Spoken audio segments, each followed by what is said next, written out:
Hello, my name is Brian Benton, and I'm going to be your instructor for this training course on AutoCAD. This course is designed for beginners. Maybe you've dabbled in AutoCAD before, or perhaps it's been a while since you've used it.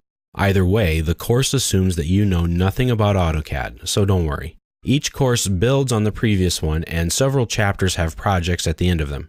Many of those projects pick up where the last one ended off in a final project where you will use all of the skills that you've learned to create a 2D dimensional drawing of a small movie theater.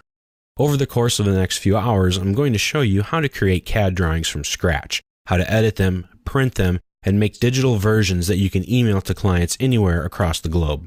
Throughout this course, I will show you tips and tricks that will help you to be more efficient in AutoCAD. I will demonstrate and explain good CAD practices and methods. Not only will you learn how to draw in CAD, but you'll learn how to manage the internal workings of your files. CAD is more than just lines and text. It's data. Some of it is geometric and some of it is numeric.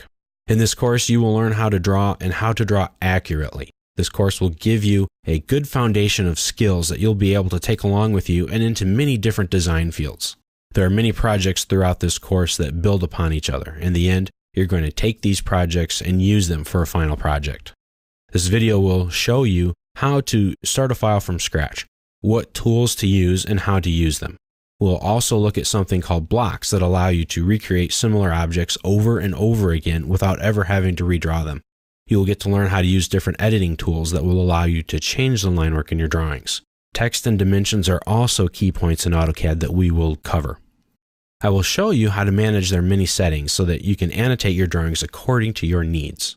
Each lesson will give you step-by-step instructions on using AutoCAD. They're going to show you different approaches that can be taken to get your work done. There are many ways to work in AutoCAD. There are many ways to draw in AutoCAD. There are many ways to use AutoCAD, and we're going to explore as many of them as we can. These are but a few of the topics that we're going to cover in this series. We're going to go into great detail for each one. With the training that you will get from this video, you will be able to make highly organized two-dimensional drawings in AutoCAD. Good luck, and let's get started.